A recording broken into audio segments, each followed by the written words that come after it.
This conference will now be recorded.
Good afternoon, everybody. Thanks for attending this first presentation of this technical webinar to the Statewide Water Supply Initiative, or the technical update to Colorado Water Plan. We really appreciate you attending, and this presentation will be a little bit of an overview on the methodologies and then a bit of a deeper dive into population. And we will be giving a few reminders about this, but I'll highlight now that we are going to have all these presentations recorded, and then the materials will also be posted to the website, and we'll have some links you'll be able to see on this presentation later. And if everybody could, as a reminder, put yourselves on mute just to kill any background noise, that would be great. We'll open it up for questions at the end. So just wanted to dive in, and we're going to talk a little bit today about the background and SWASI and kind of where we're headed with rebranding, talk about the methodologies, again, a bit of an overview of where the fact sheets live and kind of where we're headed and taking those. And then we'll do that deeper dive into the population projections, and we've got a guest speaker here to talk to that. So background, our first SWASI initiative, SWASI 1, 2004, and that has progressed over time, with the most recent being the 2010 update. So as you'll see in this timeline, this is the first SWASI analysis to come out post-water plan, and really for that matter, post-BIPs. So we're excited to really kind of incorporate a lot of the water plan efforts into this update, including the scenarios, and Greg will talk a little bit about that in a minute. I just wanted to highlight that we've really been trying to track with the goals in the water plan to kind of outline and stay in touch with the goals that are outlined for initiating updates to first SWASI, and then the BIPs, and then the water plan itself. And so you'll see the Statewide Water Supply Initiative has a goal for starting in 2016. We actually began this effort a little bit earlier than that in 2015, and involved kind of digging into some of the procurement issues, which is the kind of same spot we find ourselves in now, as we've kind of kicked off the Basin implementation plan process and have started to kind of look at some of the procurement issues around that, and start to gain buy-in as we kind of ramp up to full update process. And then we're trying to track again with the water plan goal to have that update initiated in 2020. So I will also call attention to just the actions in the bottom, that this is really a collaborative process that we're leading to support the basins and kind of support funding for the basins. We've talked a lot about, and kind of you've seen us on any road shows or any of the other presentations that we've given, we've really been thinking a lot of what does the water plan update itself look like, and it's really a comprehensive effort that's made up of 3 phases. So the first phase is this analysis and planning phase, and that is SWASI, but it's not so much a discrete effort anymore in the kind of post-water plan world. It's really kind of, these are the 3 ingredients that go into a comprehensive update of the water plan. So first being the analysis, planning, SWASI, then integrating SWASI data into the basin plans themselves, so basin integration phase, and then the final comprehensive update, and really reevaluating strategies and objectives, and tracking where we're at and what new goals might need to be set. So with SWASI, 2 core principles are really trying to develop this consistent statewide framework for examining future water supply and demand scenarios, and then developing tools and data for roundtables to update their basin plans. And so this process that we're going through has been, again, a multi-year process that is really aimed at that end and really looking to be an iterative process that integrates with basins and provides plenty of opportunities to kind of have that iterative update to the data we're producing. So we've kind of gone into this a little bit, but this really is a new approach. We are integrating the scenario planning that is the 5 scenarios that are found in the water plan. We're using state mod, so we're using a new approach to modeling that incorporates surface water modeling and water rights. We are including climate for the first time. We're also making use of the House Bill 1051 data, the municipal reporting data that we've got now 5-year running set of data for the covered entities that are reporting. We're including a greater level of agricultural analysis. I will also flag that we are not including IPPs or the identified projects and processes. A lot of that is just due to some of the uncertainty around the quality of the data for the IPPs that we have, and if some of that water might be duplicated as far as where the project might be placed, or if all the projects in there are go, no go. And so we are in a tandem process of looking at working with the basins right now through an implementation working group on how we will kind of evaluate that and then ultimately take that back to the basins as we kind of more formally kick off the basin implementation plan updates.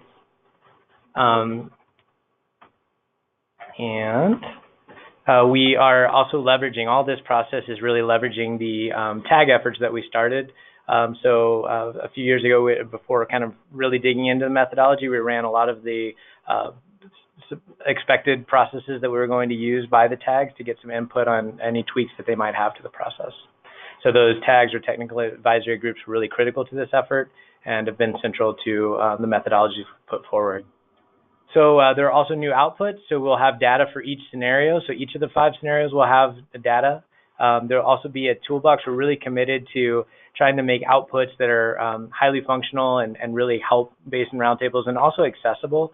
So in addition to maybe using tools like data visualization, we're also really committed to having this data, the outputs be easy to find and easy to manage. So whether that, the exact nature of that, whether the data sets come out through FTP or otherwise, is a little bit to be determined, but we will be producing all this data and have that as something that people can access. We're really also paying, just like the tag process has been documented and all that information's online as far as the decisions that were made that went into the methodologies. We are also really clearly documenting the decisions that we're making as we move forward. As we've taken, ever deeper dives into using state mod, there are kind of infinite number of decisions that are kind of, minute, but also critical and have big impacts that were made along the way. So we've really taken care to document those. So as basins or anyone looks to kind of follow the processes that we've used or want to do their own modeling, they can see the decision points that we made.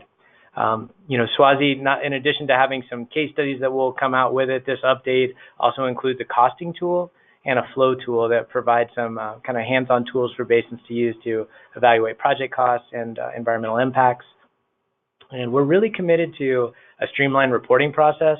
The water plan itself is pretty hefty, and the last update to Swazi was about equally so. So we're trying to make this a more streamlined process that will kind of very succinctly convey information and kind of streamline some of the reporting processes while having and relegating a lot to some of the appendices. And then lastly, we have a new process. So we're really aiming, as you can tell probably from some of this effort, whether it's the open data or the buy-in process that we've kind of worked through this implementation working group, just to try to get greater transparency. It's not that we were ever not transparent, but I think that there sometimes we just, the process takes time and there's a lag in between and people wonder what's going on. So we're really trying to kind of pull back the curtains a little bit and get some people's buy-in and kind of understanding of the process and help inform them along the way. We're really trying to see Swazi as not a discrete effort, but this update to really be the technical update to the water plan that helps basins integrate that data and really iterate on that data and tell us where they think we might have got it right or wrong and change things up and help that ultimately go towards building the collective update to the water plan or the comprehensive update to the water plan. So as a reminder, all this information on all the methodologies and they're pretty nicely laid out. They're very accessible. and they're high level, but all these fact sheets, there's kind of quick one-pagers on all the topics that we'll briefly cover today, but they are on the water plan website right now, and you can access that. There's a link at the bottom of the screen here, and I will turn it over to Greg to kind of talk through some of these methodologies. Great, thanks, Russ. Greg Johnson, CWCB. I'm going to walk through fairly briefly each of these different subject matter areas, each of these different fact sheets that we have. As Russ mentioned, all of this is on the website. We have the backup information for each of these. So we've got the full methodology documentation available on the website with a lot of detail. The purpose of these technical webinars is to really basically pick one of these and dive into a fair amount of detail and hopefully answer your questions as well. And of course, today we'll be doing that with the population methodology. I also wanted to add that part of this process for the webinars was to, again, get to your questions, your comments. And to that end, we had in advance of this webinar posted a form on our website requesting any of those comments or questions that you have so that we can kind of help prepare for this webinar and other ones in the future. So just wanted everyone to be aware that we do have those for further upcoming webinars for some of these different subject matter areas. We have these monthly for the next 4 or 5 months or so. So if you do have a burning question, for example, about the M&I methodology, the agricultural methodology, please do let us know, and then we can try to tailor these different technical webinars to better answer your questions. So Russ had touched on this earlier as far as the technical advisory group process. But we did want to remind folks that we did have 4 different tags that were formed in 2017 to review in a fair amount of detail these different focus areas and basically help us figure out how we were going to do the calculations for each of these different things, how we were going to look at the different variables. So we had the focus areas being, the main usual things that we had, last time around with the statewide water supply initiative as well. So agriculture, environmental and rec, municipal and self-supplied industrial demands, and then planning scenarios this time was really the new approach, and as such we had a whole separate technical advisory group for planning scenarios. Between the different 4 groups, we had 60 participants that included a lot of subject matter experts with a lot of experience in each of the different subject matter areas, as well as folks from each basin. So we really tried to balance those to get good representation. To give us good feedback.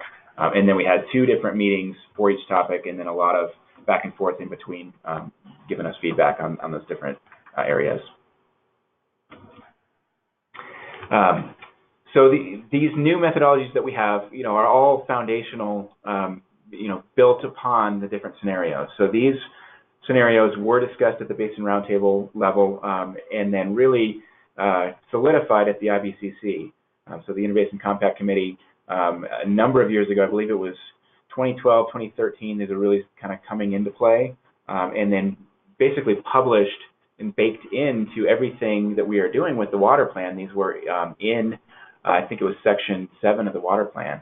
And so our job now is to take these different 5 scenarios, so A through E, and basically quantify each of these different scenarios, look at the data sets that we have, look at the different levers that we can turn as far as different drivers, and put numbers to each of these different scenarios. In doing that, we actually are finally, I think I can say, as a state, really kicking the tires on some of the modeling tools that we have. So the Colorado Decision Support System models that we have almost in every basin statewide, and I'll get to a little bit more detail on that, but we are using those hydrologic models to really help us quantify what these different scenarios may look like at year 2050. The graph on the left there, I would point out that we had called that our simple wedge diagram. We have a fairly big contrast between the data sets that we are going to have coming out of this modeling effort and the fairly simple analysis that we did before, where we really did a kind of high, medium, and low straight line projection to the year 2050, and then plugging in the anticipated projects, so the anticipated supplies, being the wedge on top of the base there, and then saying, okay, the difference is simply the gap.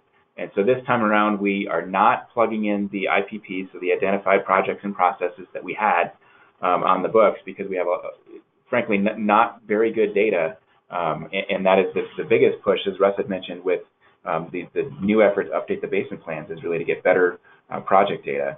But instead, we're really going to just look at where we have issues with flows, with supplies in different areas of the basin through the modeling effort that we have moving forward. So for the scenario planning and gap analysis, we have a whole separate methodology, again, that really served to kind of wrap up all the other methodologies were really folded into the scenario planning methodology. So we can really look at each of these different scenarios, all the different variables that we have that are, our lens to view scenarios A through E. So whether it's business as usual or hot growth, we look at the different drivers like urban land use, like climate status or water supply, energy, water needs, agricultural conditions, and walk through each of those. And this, more than anything, I've referred people to as a summary for how we're really approaching the statewide water supply initiative update this time around, or the technical update as we're rebranding everything, the water supply. For the water supply methodology, this also basically deserved its own whole separate methodology because of the very different approach that we were taking this time around. Instead of running the numbers, looking at the simple projection that I had mentioned before, looking out to the year 2050, high, medium, and low, looking at gallons per capita per day, doing the simple math and subtracting out the planned supplies, we are using the Colorado Decision Support System models in each of the different basins. So this documentation walks through exactly how we're doing that. For example, looking at impacts to water supplies from climate change and how we took the good climate change modeling work that was done for the Colorado River Water Availability Study, and another major study that CWCB had worked on, and used the outputs from that study as inputs for climate to the modeling that we're doing now. So we had taken what we had labeled the current, in between, and hot and dry scenarios for that climate change modeling, and used that then factored simply using those three into the climate change driver for the modeling work that we're doing now. This water supply methodology, again, as I said, uses the Colorado Decision Support System models in the basins, of course, where we have it. Some of the basins do not have fully developed models. So the South Platte Basin, for example, has historical state mod data sets, and that model was the most recently developed model. We're actually in the process of running those numbers right now, and it's interesting to see the outputs. For the Arkansas River Basin, that model is in development, but we are using various other point flow models, spreadsheet models that were developed prior, as well as in the Rio Grande River Basin. So we do not have full coverage yet as a state, but we will get there eventually, and we'll have some good numbers coming out of this process. And then for the municipal and self-supplied industrial methodology, again, our exercise here was to go through the data sets that we have and figure out how we can turn the levers, so turn things up or down for the different scenarios. So for the self-supplied industrial demands, for example, we look at, again, large industry, snowmaking, thermoelectric, and energy demands, and rank those per scenario, business as usual kind of being that baseline, weak economy, turning things down in the case of self-supplied industrial demands, cooperative growth, keeping things relatively low, adaptive innovation, again, relatively low, and then really turning things up for hot growth, so anticipating much more industrial development for hot growth. And so we walk through each of those scenarios for the different self-supplied industrial and municipal demand data sets that we have. So we have a lot more details. Please stay tuned for this one. I don't want to go into too much detail today, but we do have a webinar coming up. That's our next one next month on the 19th of March. So feel free to sign up. And then also, as I mentioned, the comment question form is on the website. So by all means, if you do have specific questions, let us know, and then we'll do our best to tailor that tech webinar to answer your questions. And for the ag diversion demand, same thing. We do have a webinar coming up. That one is on the 23rd of April. So please let us know of any questions that you have that are out there. For the ag demand modeling this time, we are really able to use the tools that we have to get into a fair amount of detail. So this is something that, of course, we have used the models before, but never at a real statewide level like this. So it's exciting for us to really, model some of these what-if scenarios not only look at irrigation water requirement, which we did last time. Last time we had used state CU, which is one of the DSS models, but we had not really run state CU, gotten the IWR, for example, and then really put that into the model and run the models with all the water rights that are in there and look at where the chips fell. And so that's exactly what we're doing now. We're looking at the full agricultural demands and how those diversions are affected by the different scenarios, by the different flows, how climate affects those diversions, looking at things like crop types and how acreage is changing. So urbanization this time around, it's a teaser for the webinar, for the tech webinar that's coming up on the 23rd of April. We are looking at different acreages. So assumptions have been made based on feedback that we did not only with the TAG group, but then selective outreach, with folks in different basins, of looking at where urbanization is occurring and how that is really factoring into agricultural water demands and basically potentially taking some of that acreage out of production for better or worse, unfortunately for worse in most cases. And then for the environmental and rec methodology, this is basically the creation of a couple different major tools that we're working on. So we have a major update to the environmental and recreational database. This was created originally through the Statewide Water Supply Initiative 2010 process.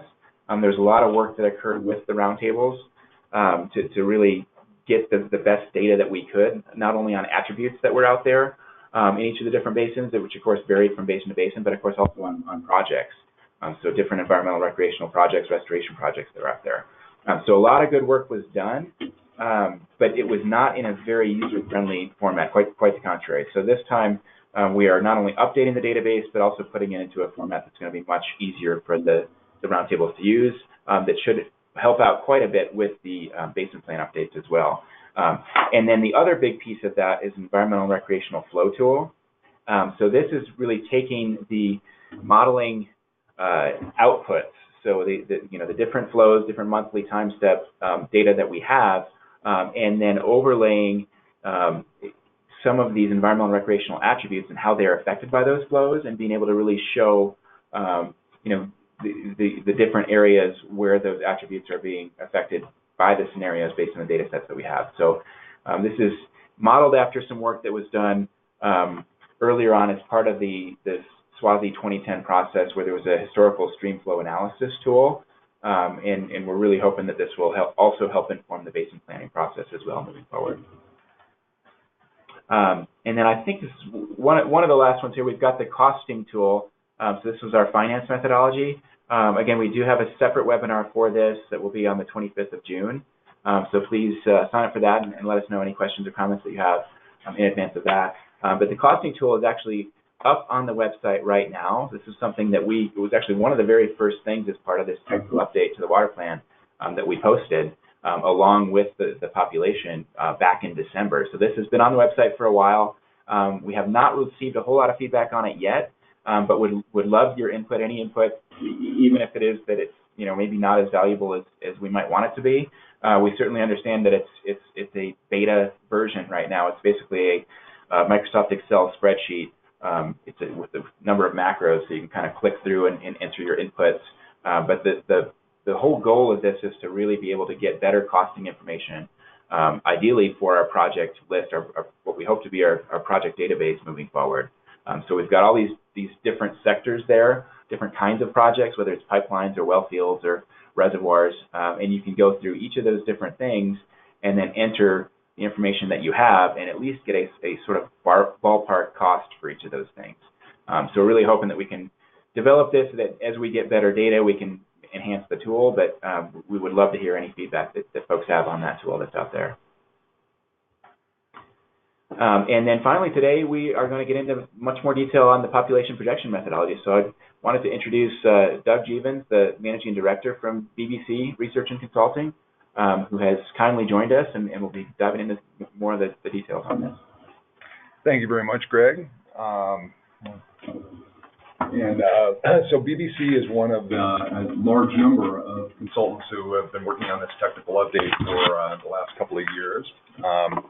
And our role here includes both working on population projections and some other elements like the evaluation of ATMs and potential economic impacts of the gaps and so forth. I think a good place to start digging into the population projections is by talking about how they differ from what was in the previous SWASI update in 2010. And there's really three primary changes from what was done in 2010. The first is that we're, of course, working with updated information from the State Demography Office, or SDO. And the 2010 SWASI work was based on the State Demography Office's 2008 projections, 2007 or 2008 projections. Over the intervening decade, the SDO projections have gradually come down in terms of how many people we expect to see in the future. They envision somewhat slower statewide growth than was projected 10 years ago. The SDO now also does population projections all the way through 2050, which is the same planning horizon used in the technical update. And consequently, those SDO projections, which are the official state projections of both state and county growth, provide the business as usual population forecasts for that scenario. And the SDO was also, I think, more actively involved this time around in the development of the population projections and was a pretty active consultant in discussing alternative methodological approaches, reviewing draft results, and approving the final projections that were developed here. The other two aspects in which the new projections differ from what the 2010 work is a different approach to looking at faster or slower growth, which factors into some of the scenarios, and then more specifically incorporating some of the language or responding to some of the language that was put together to describe those 5 water plan scenarios. We'll start out by talking a little bit more about the business as usual forecast or the SDO projections. So at this point, the latest SDO projections call for a population of about 8.5 million people by 2050 across Colorado as a whole. That's compared to about 5.4 million people in 2015. So overall, we're looking at, under the business as usual forecast, looking at about a 55% increase in population across the state. As you can see from this chart, the largest number of new residents are expected to locate in the more urbanized basins, including the Metro Basin, South Platte, and Arkansas basins. But some of the fastest growth in percentage terms actually does occur in some other places, in particular in the Southwest Basin, which is projected to have about an 80% growth in population under the business as usual forecast. As I mentioned earlier, another way that the new projections differ from the old ones is a different approach or different methodology for looking at the potential for faster or slower growth statewide. In the SWASI 2010 work, the high and low scenarios were developed based on alternative economic assumptions at the county level and sector level, which required the analyst to make a whole host of assumptions about how things might develop differently. We've adopted basically a simpler approach this time going forward. So the faster and slower growth scenarios, in fact, all the scenarios start from the business as usual forecast and reflect potential variance or changes from that forecast. The faster and slower growth scenarios in particular were based on a historical analysis of the variance in growth rates across the state by decade and across the basins by decade. And then based on that information, a probabilistic analysis of how much the future might differ from the business as usual forecast over time and in different places. In essence, the basins that have historically been the most variable and that have had the largest booms or the biggest busts under this methodology are projected to have a bigger spread between the faster growth and slower growth scenarios. And again, one of the advantages of this approach, I think, is that not only does it require fewer assumptions on the part of the analyst, but it's also a data-driven approach which avoids picking winners or losers across the basins. This is an illustration of the approach at the statewide level. And so again, based on historical variance and so forth, you can see the red line in the middle is the State Demography Office's business as usual forecast. The dotted blue line on the top is the Faster growth scenario statewide, and the dotted green line is the slower growth scenario.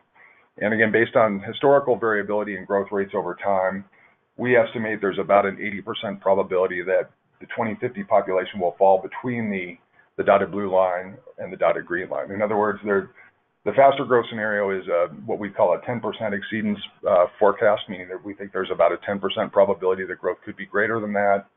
The slower growth scenario, or the dotted green line, is a 90% exceedance probability, meaning we think there's about a 10% possibility that growth, future population could be lower than that number. The other key aspect in the new population scenarios is really trying to develop scenarios that specifically reflect the conditions outlined in the water plan scenarios. This ties in with some of what Greg and Russ were talking about earlier in the scenario planning aspect of this. So on the next couple slides, I pulled out some key language that relates to population growth from the water plan descriptions of these scenarios. Again, business as usual is essentially the expected future if things develop without a lot of unanticipated events or big surprises. That, again, is the State Demography Office's forecast. The weak economy, the key language there in terms of population projections is that we're expecting under that scenario slower growth, and so we use that slower growth scenario to develop the weak economy forecast. The cooperative growth scenario has the same overall level of statewide growth in terms of population, but a different distribution of growth across the state. And so again, in that scenario, we anticipate more development in urban centers, the more urbanized counties, and in mountain resort communities.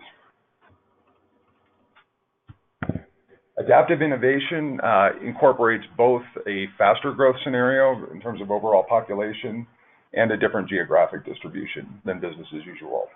In this case, in the adaptive innovation scenario, we've basically bumped up the growth rates in the, again, more urbanized areas and used the faster growth projections for that. And then finally, the hot growth scenario is essentially a fast growth scenario with essentially the same geographic distribution as business as usual, but a larger amount of future population growth. So this graphic just quickly compares the statewide population totals under the 5 scenarios and under the 2015 conditions. And as I just said, you can see that the business as usual and the cooperative growth scenarios have the same population totals, but different distributions. The adaptive innovation and hot growth scenarios also have the same overall totals, but will have different geographic distributions. This is another comparison to the SWASI 2010 projections. And a couple of takeaways from this, as I mentioned, the overall expectations regarding future growth are lower than they were 10 years ago. And consequently, most of the population projections are lower than the population forecasts used in SWASI 2010. The business as usual and cooperative growth scenarios wind up with a 2050 population, which is a little bit lower than the low scenario under SWASI 2010. The adaptive innovation and hot growth scenarios wind up with a population which is a little bit higher than it was in the SWASI 2010 medium growth scenario.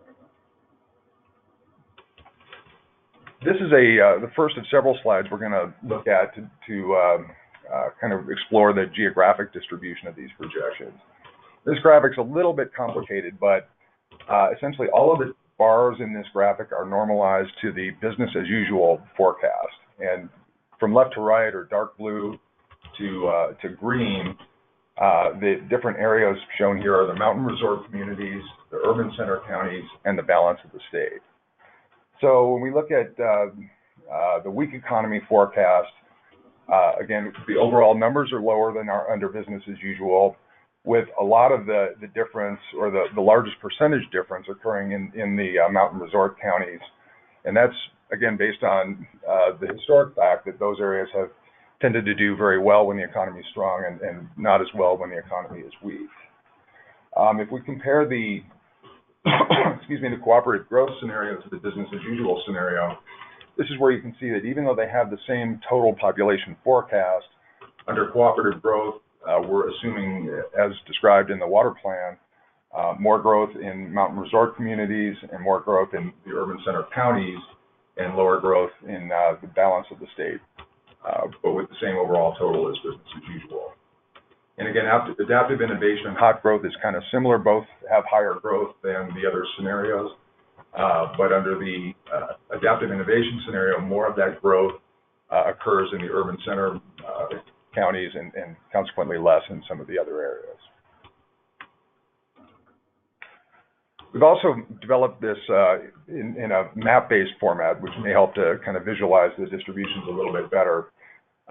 This is the business as usual forecast, and the color scheme here is that the counties shown in sort of the tan or gray are projected to have little growth or actually lose population between now and 2050, with the darkest blues being the fastest growing counties. So again, this is the business as usual projections. We'll go ahead and switch from this to the weak economy forecast, and you can see under that lower growth projection, we have a lot more areas that fall into the kind of zero or negative growth range over the next 35 years or 30 years or so, and far fewer areas that are experiencing 50% or 100% increases in their projected growth. Then this is one of the two fast growth scenarios, the adaptive innovation scenario, and as you can see, we're anticipating much more, many more counties would fall into that 50 to 100 or 100+% increase in population by 2050, and that's particularly true in some of the mountain areas and western slope and so forth. I think the next slide is the best because it shows the three of them side by side, and you can see the difference in both kind of the rate of growth under these different scenarios and the distribution of growth.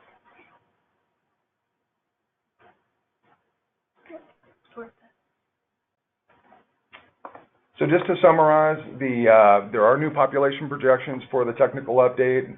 The business as usual forecast ties in more closely to the State Demography Office forecast, and the other scenarios are based directly on some of the language that's included in the water plan descriptions. Why does this matter?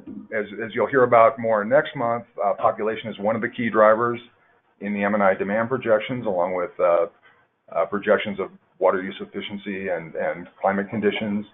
And the population numbers also inform some of the estimates of urbanization and the loss of irrigated lands, which are used in other parts of the technical update.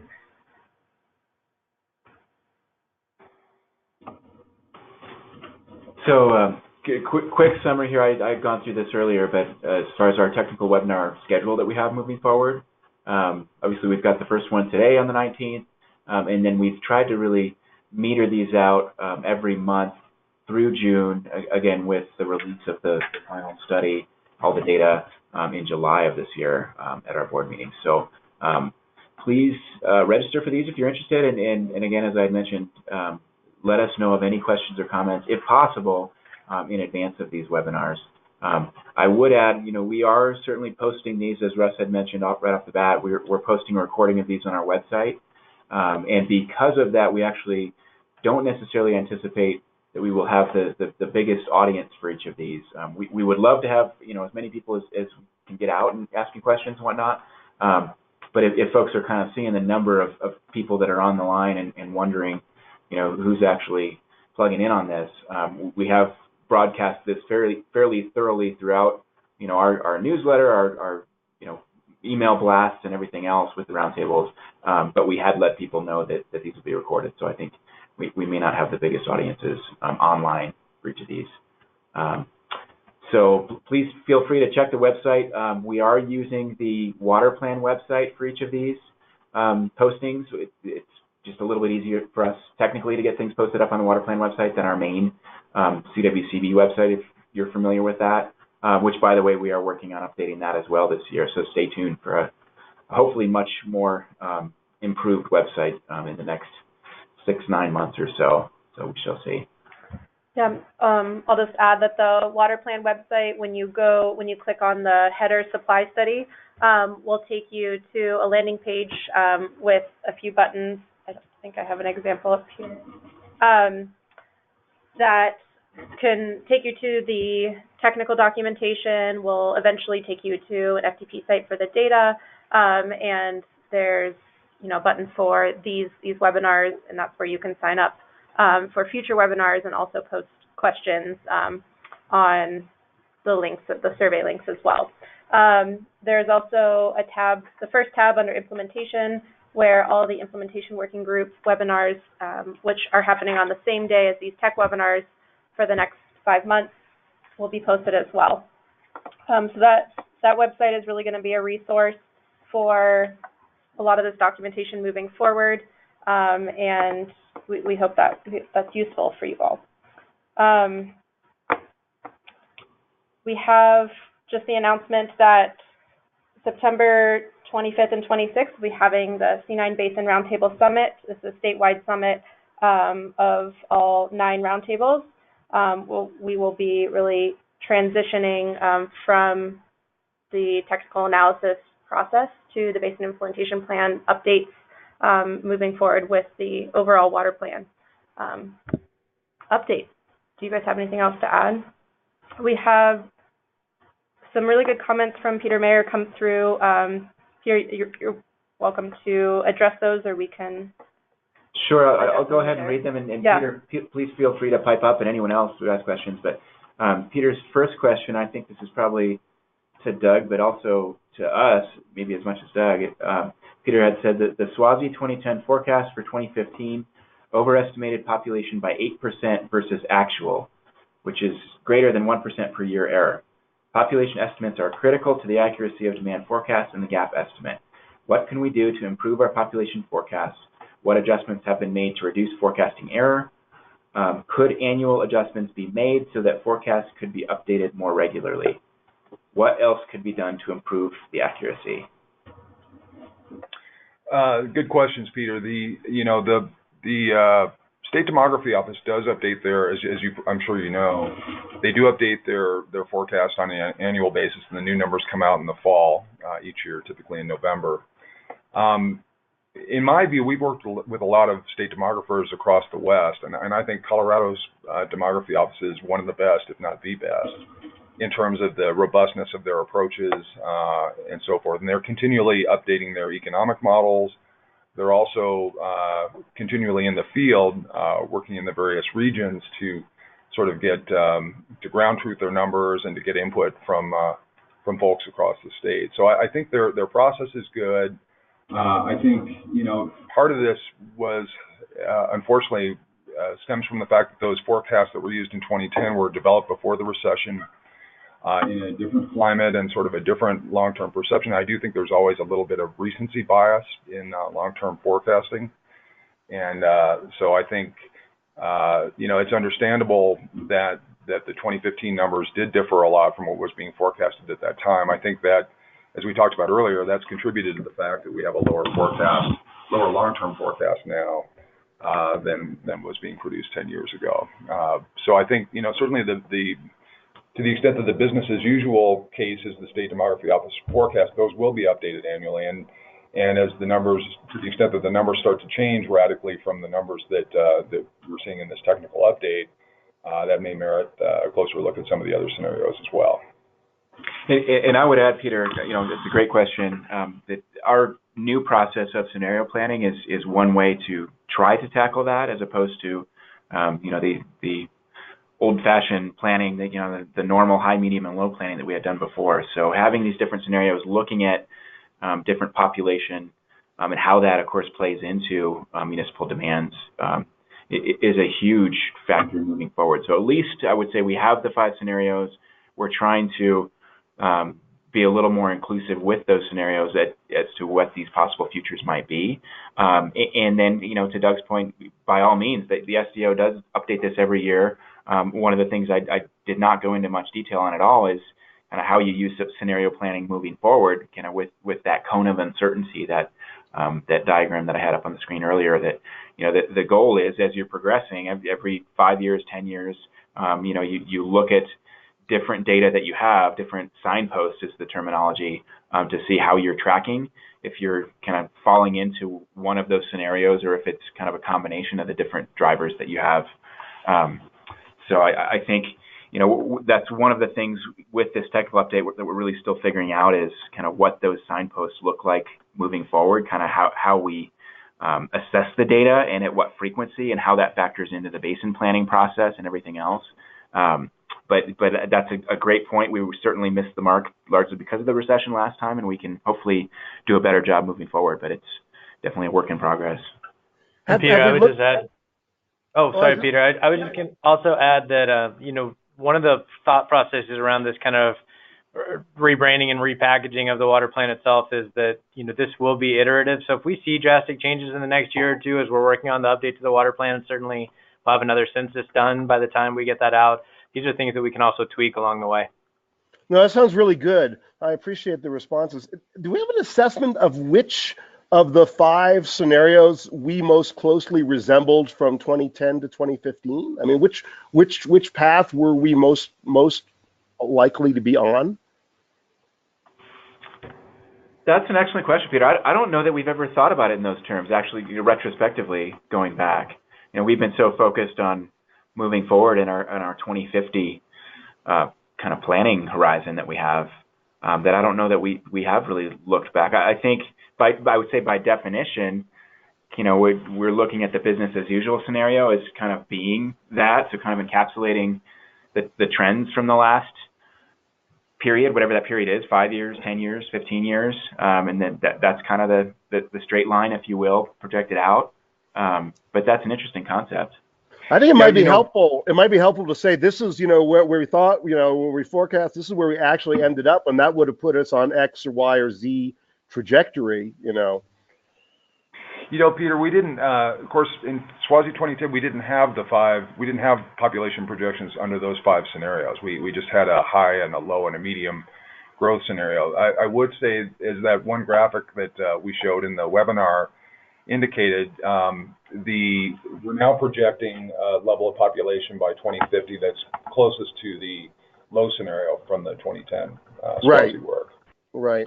Well, but we did end up with forecasts that corresponded to each of the 5 scenarios for the water plan. So I think it'd be helpful to know, when we do these updates, this is, where we are and kind of, how we would fit into where we thought we might be last time.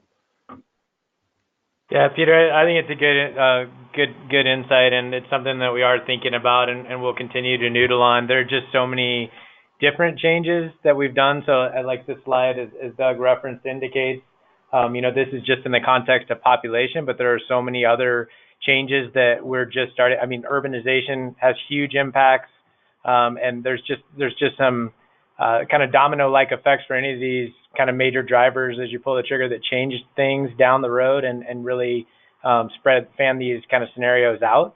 But it is something that we're thinking about, and I like that idea.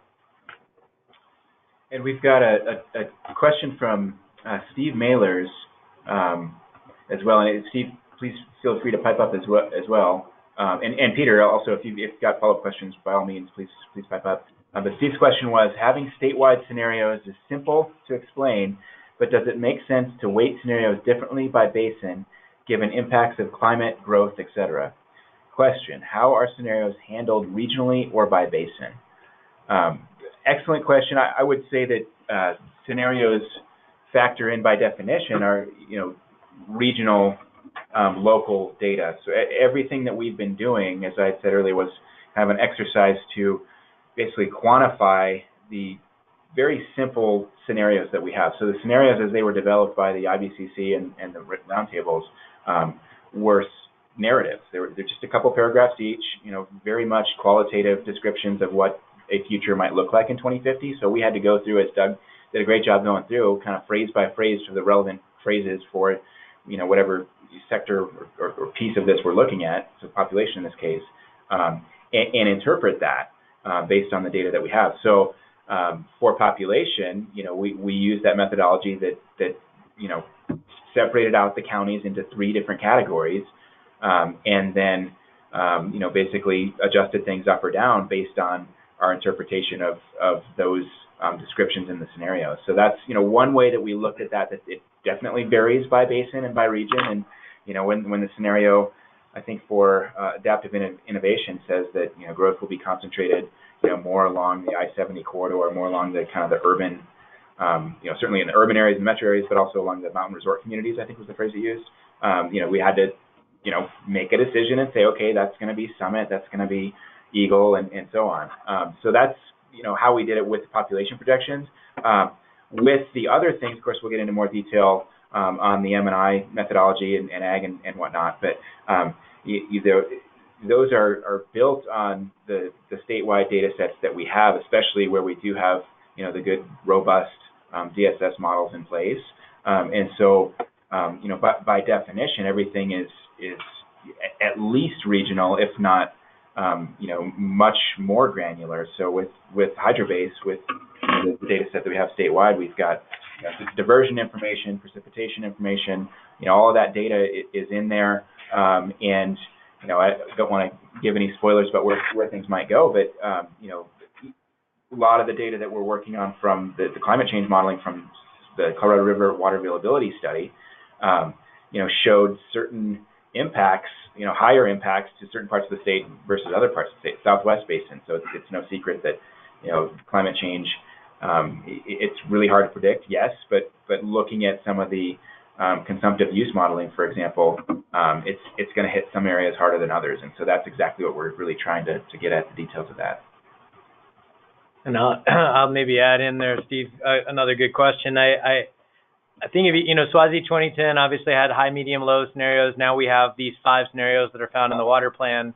It's, again, to speak to this concept of this iterative process and working back and forth with the basins, it may be that, the feedback that we get at the end of the day is not all 5 of these scenarios are particularly helpful, that maybe it's better to have something more simplistic, and we end up with 3.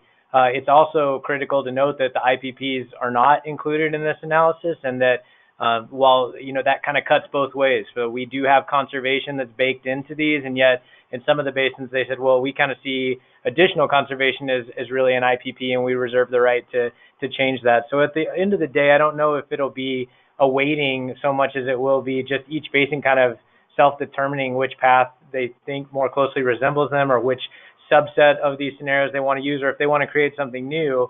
I think at the end of the day, what might be more helpful for us, and just thinking about some kind of apples to apples comparison, and maybe this gets back to Peter's question, is which one of these scenarios do we collectively agree, maybe is, has some general buy-in as being a more probable future, and maybe that's one that if basins are continuing to do modeling, even if they choose a different course, that they can at least also model that so that we have some kind of apples to apples across the basins.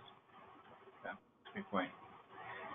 I don't know if we mentioned yet, in order to unmute yourself, I think you need your audio pin entered in to GoToMeeting, which I think everyone got when you logged on, so our apologies for the technical issues. It looks like we've got another comment from Steve. Agree, basins will naturally trend towards a scenario, and climate change is a global driver, but with different impacts. Yeah. Good. Thanks, Steve. Any other questions or comments?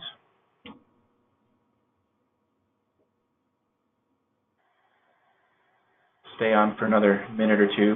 I know it takes a while to unmute yourself sometimes, or type in a question. And if you think of something afterwards, you're certainly welcome to email us or use the form on the website even. That would get a question to us if you think of something later. I would just like to say, appreciate everybody attending today that's on the phone, and please, part of the reason of kind of having this process set up is so we can get questions or any concerns flagged early on, so that we can work through this and hope that you attend the subsequent webinars. And also really want to thank Doug for being here today and his presentation. It's a great insight.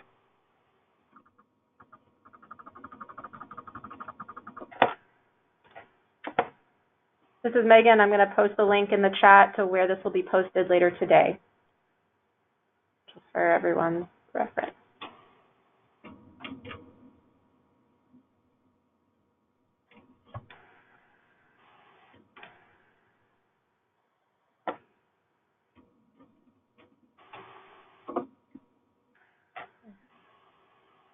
Okay.